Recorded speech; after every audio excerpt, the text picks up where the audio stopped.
Hello everyone, so today I've got another sneak peek for you guys of some new MFT products that are coming out next week. There will be more info on my blog about the release, but I'm using this is the Let's Hang Out stamp set by Birdie Brown, which is super adorable.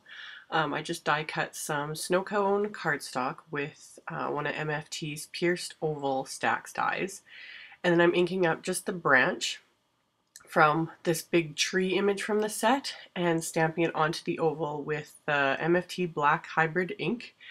That was one thing I got asked a lot when I did my review, and I totally forgot about, was does this ink work well with Prismacolor pencils and odorless mineral spirits?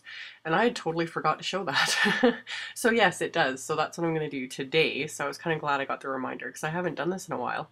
But yeah, I just stamped all the branches and then I just grabbed one of my brown Prismacolor pencils. This is chocolate, and colored the branches in, not very precisely, just using a little bit of a heavier hand along the bottom of the branches, and then using a blending stump and some odorless mineral spirits. I have done separate videos on this, like a video specifically on Prismacolors and odorless mineral spirits, so I won't get into that today, and I talk about this little jar I use and everything. But yeah, I just blend out the pencils, and basically all the odorless mineral spirits do is they break up the wax and that in the pencils so that the pigment can kind of blend.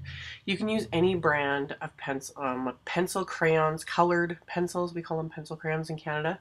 For this, I prefer the Prismacolors because, you know, they're better quality, they're higher pigmentation, but you can use like your kids' Crayola pencil crayons. You won't get as great of results, but you can certainly use them. I've had my Prismacolors for years and years, and yeah, I love them. So I used, the brown for the branches, and then for the little leaves there, I used two colors. I used lime peel and olive green.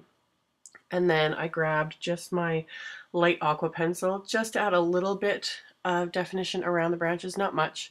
That was why I purposely stamped it onto the snow cone, so I've got a nice blue background without having to go in and color an entire background, especially with Prismacolors, because that can get really time consuming, and I just don't like doing that. So I let the cardstock do its own work. And then here I've got the little main image of this little Let's Hang Out stamp set, which is adorable. And yeah, it comes with its own coordinating die cut. The stamp doesn't come with its coordinating die cut. There's a separate set of dynamics that you can use to die cut everything first, which I love, so I don't have to trim out an image by hand. So I die cut the cardstock first, then stamp the image with the black hybrid ink. And then, as always, just like I do with any other type of coloring, I start with the skin. So for this one I used beige, and then I add in a little bit of light umber, again using a pretty light hand, just in the darkest areas. And then to blend out, just small circles. I always start in the darker areas and then pull that color towards the center. Really easy. I like to use a really smooth cardstock for this, same cardstock that I use for my Copa coloring in that. You need a good quality smooth cardstock. If it's thinner or has any tooth to it with this kind of a technique, you're going to end up usually pilling the cardstock because you have to use a fair bit of pressure to blend the color, or at least I do anyway. I'm kind of heavy-handed when I color with odorless mineral spirits. So once the skin is all blended out, I just used light umber for the hair, and that's it. So I just colored it in the darker areas, and then, like I said, pull the color into the lighter areas, so you get, you know, some definition in that, but you're only using one color. So really simple. Like, this is one of the first real coloring techniques I learned how to do years and years ago, and I've always loved it because you just get such really nice results with very little effort. And sorry if I sound like I'm talking quietly. My little bug is sleeping in her playpen just a few feet away, and I'm trying not to wake her up. So another thing I love about this is you can go back in and add a bit more color and pull it in, you know, if you're not happy with it. So that's what I did here on her little overalls, is just added some more color in there and pulled it in just to darken it up a bit. And then I took that same light aqua and added that to her shirt just so that everything is kind of coordinating here.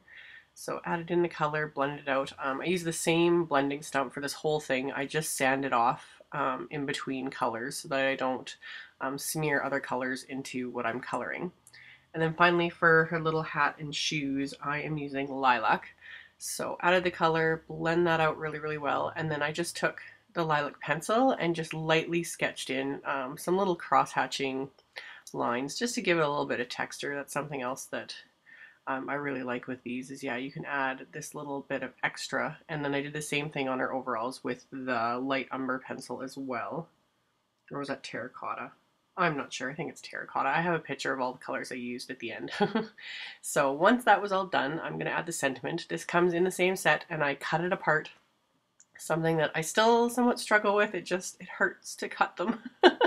But if you're going to get more use out of it, and it doesn't damage the stamps, especially with clear stamps, I make sure not to trim any more around it so I can still nudge them all together and use them as they were intended. But for this, it was too long to fit on that oval the way I wanted it. So yeah, I just snipped apart the words there and then inked them up separately and stamped them, and then it's perfect. So once I got that stamped, I'm going to go on to the rest of the card, which uses my new favorite, the linen background stamp, which also will be released in May. Yeah, I'll have more info on that on my blog. So any of the links to these new products will not work. It'll just take you to a blank page. And then on May 13th, they'll be available. So I'm inking up the stamp with grapesicle ink and then stamping it onto some grapesicle cardstock. And then just using the clean part of the stamp there to ink it up with a bit of craft ink and stamping it onto a strip there. And then just wiping it off really well with a baby wipe, which is my go-to stamp cleaner. So once I got that wiped off, I just use my hands to wipe off the excess moisture on there so that it doesn't get picked up by my stamp pad. And then I'm just using some blue raspberry ink and inking it up again for the last time so I can stamp it onto the blue raspberry cardstock. And this whole layout is the newest one on the MFT site. So again, I'll put a link to that too on my blog post, because it's something that anyone can play along with the layouts, and there's like opportunities to win gift certificates and all that fun stuff. So once I've got everything stamped, I'm going to adhere it to go with the layout. And then I'm just going to adhere that oval flat right onto the card. So get that into place. And then the little main image here, I wanted to pop her up just for a little bit of extra dimension. So I'm going to use some dimensionals on her. So get those into place and peel off the backing. Once I've got that done, I'm going to get her into place on my little card front.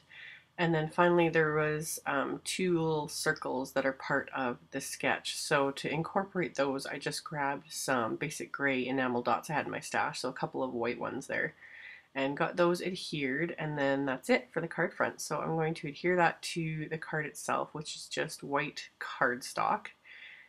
Same as I use for my coloring. It's the Copa Quality 110 pound smooth cardstock, which I just love for card bases and for anything I pop up on dimensions. So same with the main image. I used 110 pound for that. And then to finish off the inside, I'm just inking up that same little image again with grapesicle ink. And then there is a little grass stamp that comes in the set as well, and I ink that up with sour apple ink and stamp that along the bottom. That's all there was to it. So as always, there'll be a link below to my blog post with more info and links for the release and the sketch and all that kind of fun stuff. So make sure to check that out. And yeah, like I said, the supplies for this new release, those links will not work until May 13th. I'm going to include them all just so that I don't forget later. But yeah, they'll go live next week, and keep checking back because I'm going to have more videos and cards and all kinds of fun stuff. So thank you guys so much for watching. Bye!